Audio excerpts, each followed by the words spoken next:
Welcome to On Set with Samantha. I'm Samantha Clark, international photographer, lawyer, and educator. And this is where we go beyond the surface and get into what it really takes to create elevated weddings, events, and brands. Let's get into it. One of the biggest mistakes photographers make is treating their portfolio like a highlight reel. We upload our favorite photos, the moments we're emotionally attached to. But here's the shift that changed everything for me. Your portfolio is not a scrapbook. It's a filtering mechanism. The goal isn't to show everything you've done. The goal is to attract the right client and quietly repel the wrong ones. Luxury brides are not impressed by volume. They're impressed by discernment. When a high-end client lands on your website, they're subconsciously asking themselves, does this photographer belong in my world? And your portfolio answers that question before you ever get on a call. Trends come and go. Editing styles change. Lighting trends cycle every few years.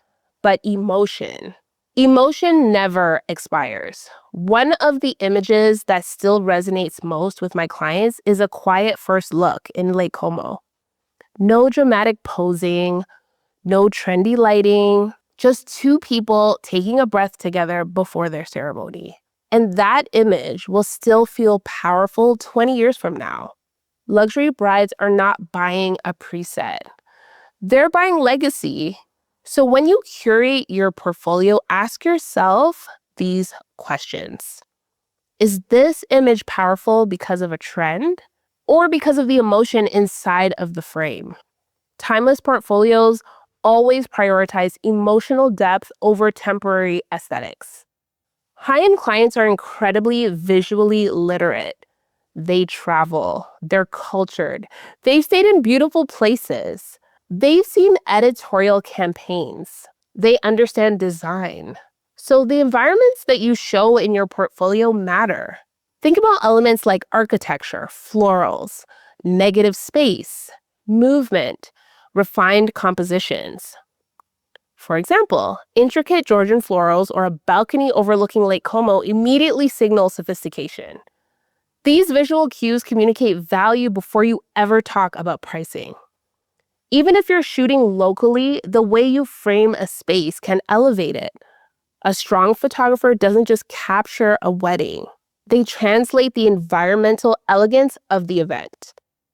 You have to curate like an editor, not like a photographer. This is what most photographers struggle with, because editing your portfolio requires discipline. And honestly, this is where my background in law actually helped me. Legal training teaches you to remove anything that weakens your argument. Curating a portfolio is very similar. Every image either strengthens your story or weakens it. If an image feels trendy for trend's sake, just remove it. If a photo feels chaotic compared to the rest of your work, remove it. Luxury portfolios are cohesive. They tell a story. They feel intentional. They feel curated, and they feel restrained. So when someone scrolls through your work, they should feel like they're looking at a curated editorial spread, not just a random collection of weddings. Think globally and not locally. So if you want international clients, your portfolio can't feel regionally limited. Even if most of your weddings happen locally, you can still reflect an international bride. And luxury brides are comparing photographers globally. Think Italy, France, New York City, Georgian estates. So your images should feel like they could exist anywhere. And within your local area, there are beautiful places. You can focus on timeless compositions, architectural awareness, soft movement, and editorial framing. A great image shouldn't depend on the location. It should depend on your perspective. So that's what allows your work to travel. And that's what attracts international clients. Remove the images that attract the wrong client. This might be the most important step. Your portfolio is a magnet. If you include chaotic wedding party shots, you will attract chaotic wedding party clients. If you include a trendy or overly styled content, you'll attract those who prioritize trends. But when you curate a portfolio that emphasizes elegance, emotion, and restraint, you end up attracting the clients who value those same things. Your portfolio isn't just showing your work. Think of it as shaping your future bookings. You attract what you put out there. Curating a timeless portfolio is not something that just happens accidentally. It requires clarity. It requires your voice and your restraint. You need to curate yourself and the confidence to show less, but show better.